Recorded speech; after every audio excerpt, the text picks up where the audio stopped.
যানবাহনে অগ্নিসংযোগের মতো অপতৎপরতা রোধে এবং নিরাপত্তা নিশ্চিতে এই বিজিবি মোতায়েন করা হয়েছে।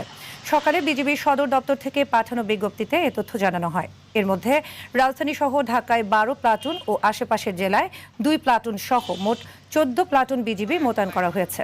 পরবর্তী নির্দেশনার আগ পর্যন্ত বিজিবি মোতায়েন থাকবে বলে জানা গেছে।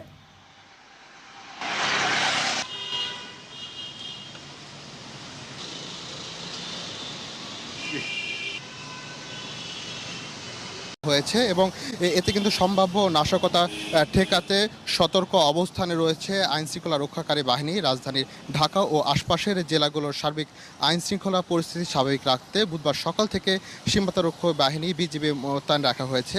বিজিবির রাজধানী ঢাকাতেই কিন্তু 12 প্লাটুন এবং ঢাকার বাইরে 2 প্লাটুন, মোট 14 প্লাটুন বিজিবি মোতায়েন করা হয়েছে এবং এখানে সার্বিক যদি কোনো ধরনের অপ্রীতিকর ঘটনা না ঘটে তারা কিন্তু এক প্রকার সোচ্চার রয়েছে। এবং জানেন যে ঢাকার বেশ কয়েকটি এলাকায় কিন্তু ককটেল, বাসে আগুন দেওয়ার ঘটনার মতো ঘটনা ঘটেছে। তবে এই ধরনের যদি পরিস্থিতি আর না ঘটে সেই বিষয়ে কিন্তু সোচ্চার রয়েছে বিজিবি সহ আইনশৃঙ্খলা রক্ষাকারী বাহিনীরা। এবং আমরা সাধারণ মানুষের সঙ্গে কথা বলেছি। আজকে একটু দেখা যাচ্ছে যে তারা এখানে সার্বিক যে নিরাপত্তা পরিস্থিতি স্বাভাবিক রাখার জন্য কাজ করছেন। তারা কিন্তু বিভিন্ন জায়গায় চেকপোস্ট বসিয়েছেন এবং আইনশৃঙ্খলা রক্ষাকারী বাহিনী তারা সর্বোচ্চ সতর্ক অবস্থানে রয়েছেন যেন ঢাকার মধ্যে কোনো অপ্রীতিকর ঘটনা যেন না ঘটে। অন্যদিকে আমরা দেখেছি যে পুলিশের পক্ষ থেকেও কিন্তু বিভিন্ন জায়গা চেকপোস্ট বসানো হয়েছে। দ্রুতগতির যানবাহন মোটরসাইকেলে কিন্তু তারা তল্লাশি করছেন এবং বিভিন্ন জায়গা তারা এরকম তল্লাশি করে দেখছেন যে কোনো নাশকতা যেন না ঘটে তার জন্য তারা সর্বোচ্চ সতর্ক অবস্থানে রয়েছেন।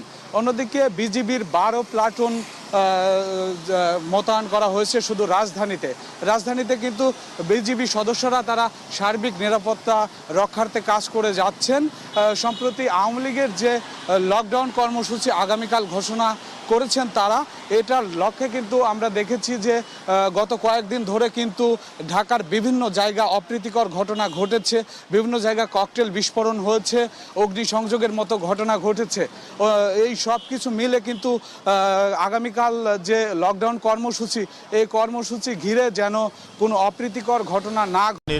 একই সাথে বিভিন্ন জায়গায় তারা চেকপোস্ট বসিয়েছেন, সেই চেকপোস্টগুলোতে তারা তল্লাশি করেছেন, কোথাও ডগ স্কোয়াড দিয়েও তারা তল্লাশি করে দেখেছেন। এবং গতকাল কিন্তু আপনি জানেন যে স্বরাষ্ট্র উপদেষ্টা যেটা ঘোষণা দিয়েছেন যে যদি কাউকে সন্দেহ হয় বা কাউকে সন্দেহভাজন মনে হয় তাহলেই যেন পুলিশ তাকে গ্রেফতার করে। এবং পুলিশ কিন্তু আসলে সেই কাজটি করার চেষ্টা করছে বলে আমরা দেখছি গতকাল থেকে। এবং আজ সকালেও আমরা এই মুহূর্তে পুলিশ লাইন্স, রাজারবাগ যে পুলিশ লাইন্স সেখানে আছি এবং রাস্তাঘাটে বিভিন্ন জায়গায় দেখেছি মোড়ে পুলিশরা অবস্থান করছেন। এবং এই রাজারবাগ থেকেই মূলত ঢাকা শহরের বিভিন্ন জায়গায় যে পুলিশ বিভিন্ন জায়গায় টহল দিতে যান সেগুলো যাচ্ছেন। সকাল থেকে বিভিন্ন তাদের যেসব টহল যান রয়েছে সেই টহল যানে করে তারা বিভিন্ন জায়গায় যাচ্ছেন। এবং সারা দেশব্যাপী আপনি জানেন যে ডিএমপি কমিশনার গতকাল দেশবাসীকে যেভাবে আশ্বস্ত করেছেন, তিনি কিন্তু বলেছেন যে এই ককটেল বিস্ফোরণ বা এইসব ছোটোখাটো ঘটনায় আসলে আশঙ্কার কোনো কারণ নেই। তিনি দেশবাসীকে শান্ত থাকতে অনুরোধ করেছেন, আহ্বান জানিয়েছেন এবং একই সাথে বলেছেন যে পুরো পরিস্থিতি আসলে তাদের নিয়ন্ত্রণেই রয়েছে। এই ফেসবুক বা সোশ্যাল মিডিয়ায় যেগুলো ছড়ানো হচ্ছে সেগুলোকে তিনি গুজব বলছেন এবং এই গুজব প্রতিহত করতে তিনি